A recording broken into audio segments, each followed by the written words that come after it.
I found her rehearsing fake tears for my funeral, in front of the mirror, cheating wife story. What'd you do if you walked into your own bedroom in your own home at 2 a.m. and found your wife not sleeping, but standing before a full-length mirror practicing a mournful expression? Her face, usually so composed, was contorting into a mask of grief, her eyes welling up, a soft sob escaping her lips. The faint glow of her phone propped on the dresser illuminated a script on its screen titled Eulogy for a Loving Husband. My heart didn't just sink, it shattered, splintering into a million icy shards. This wasn't a morbid joke. This was a dress rehearsal for my demise. A performance she intended to give after she had orchestrated my exit from her life, and perhaps from this world. The air in our Chicago apartment on Michigan Avenue grew thick, suffocating me with a truth far more sinister than any infidelity. What was she planning, and how deep did this betrayal truly run? If you genuinely enjoy our stories, please subscribe to the channel. Tell us where you're from, what time it is right now. It's always fascinating to know how far our story flows.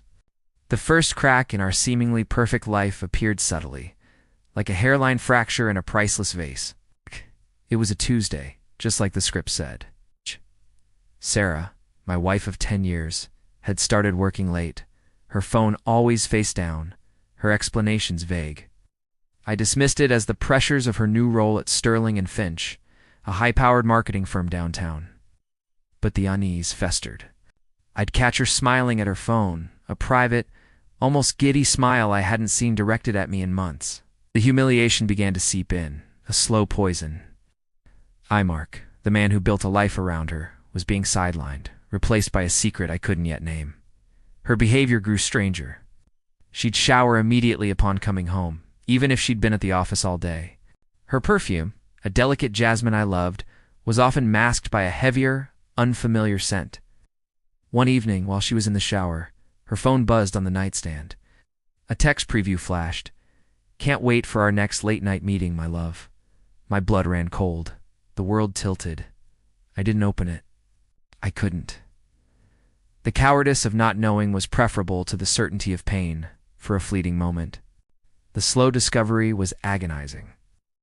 I started noticing the small things. Receipts for expensive dinners at places like Alinea, far beyond her usual client entertainment budget, tucked away in her purse. A new discreet credit card statement arrived, addressed only to her, showing charges for weekend getaways to Lake Geneva, Wisconsin. Then came the phone calls, hushed. Late-night conversations she'd take in the guest room, her voice a low murmur. I once overheard her say, "He suspects nothing, darling. He's too trusting."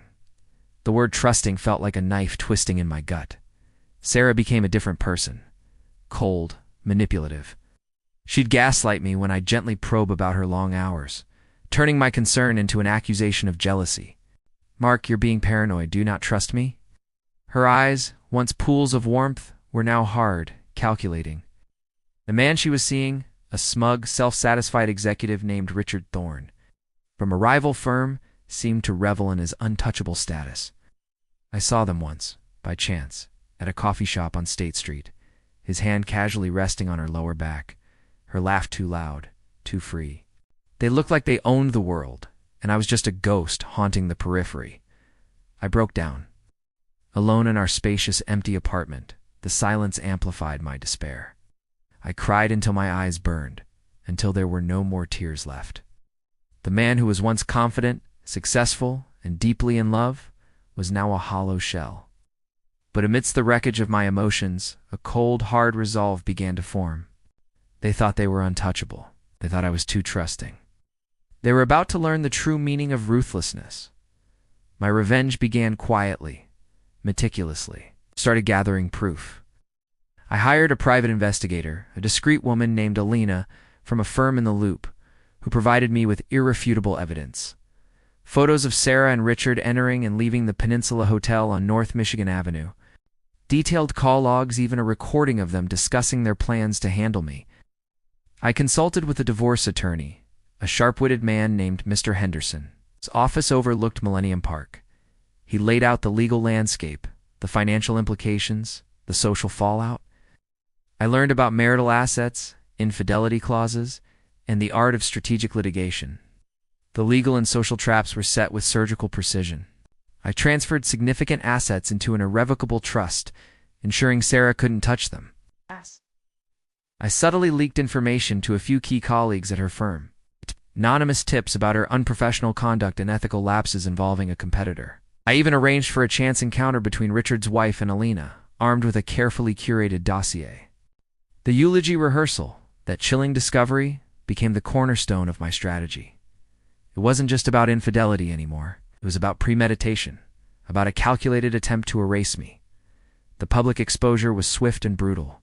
The divorce papers, citing extreme emotional cruelty and marital misconduct, were served at Sarah's office, timed perfectly with a major client presentation. The anonymous tips blossomed into full-blown rumors, then investigations.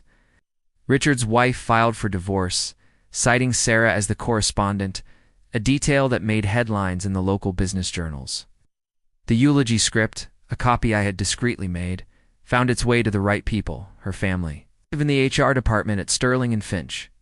The narrative shifted from a simple affair to a cold, heartless betrayal. A woman willing to feign grief for personal gain, Sarah was completely ruined. Her career imploded, her reputation in tatters. Her friends vanished, disgusted by the depth of her deceit.